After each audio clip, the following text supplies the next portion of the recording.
औपचारिक तौर से कोई बयान तो नहीं आया, ये सिर्फ अखबारों में छपा है कि जो हर 10 साल जनगणना कराया जाता है हमारे देश में, और 2021 में ड्यू था, अभी 3 साल हो गए हैं, 3.5 साल हो गए हैं, विलम्ब हुआ है, देरी हुई है, और इसका एक नतीजा ये हुआ है कि कुल मिलाकर 12 करोड़ भारतवासी जो राष्ट्रीय खाद्य सुरक्षा कानून 2013 प्रधानमंत्री गरीब कल्याण अन्न योजना के तहत उनको जो राशन मिलना था वो मिल नहीं रहा है।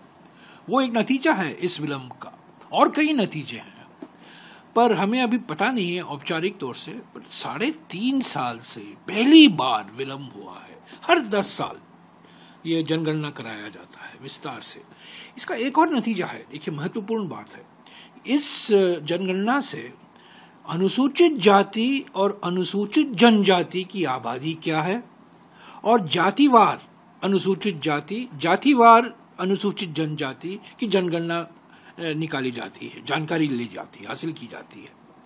और कांग्रेस पार्टी की मांग हमेशा रही है कि देखिए आप आप जनगणना तो करा रहे हैं, अनुसूचित जाति की आबादी तो आप हासिल कर रहे हैं जातिवार, और अनुसूचित जनजाति की भी आबादी जातिवार आप निकलवा रहे हैं, तो क्या आपत्ति है कि ओबीसी की जो जनगणना है उसी में कराइए ना। देखिए मेरे पास मसौदा है, प्रश्नावली का मसौदा, जो 4 साल पहले इसी सरकार ने घोषित किया था, तैयार किया था। उसमें एक सवाल है कि क्या आप अनुसूचित जाति के हैं? हाँ तो कौन सी जाति? क्या आप अनुसूचित जनजाति के हैं? हाँ तो कौन सी जाति? तो ऐसे ही इसमें एक सवाल और भी आप ऐड कर सकते हैं, एक कॉलम ऐड कर सकते हैं इस प्रश्नावली में, क्या ओबीसी हैं? अच्छा, अगर आप ओबीसी हैं कि कौन सी ओबीसी हैं, तो ये जाति जनगणना हो गया ना।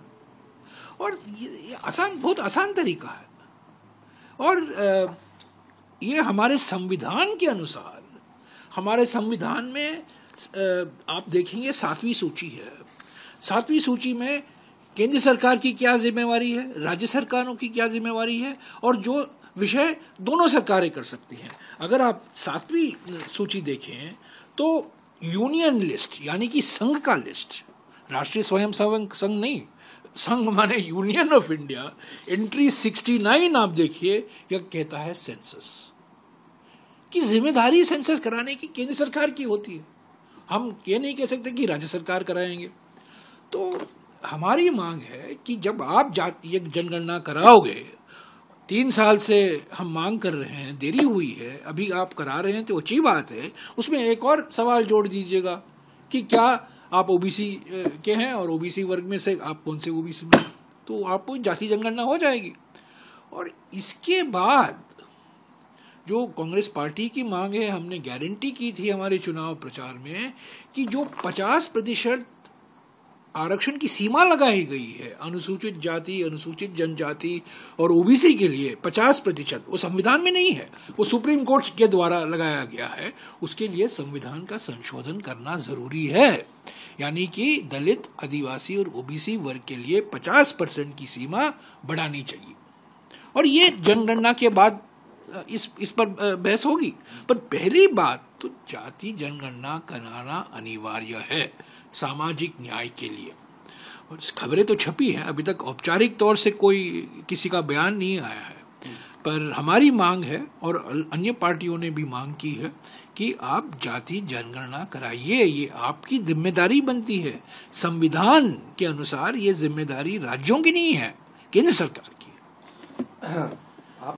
आप कह रहे हैं कि इसमें एडिशन जरूरी, बिल्कुल, ये 8वां सवाल है, ये मसौदा है, ये 15 पेज का मसौदा है, जो सवाल क्वेश्चनर है, प्रश्नावली है, इसे 8वां सवाल है, क्या आप अनुसूचित जाति के हैं?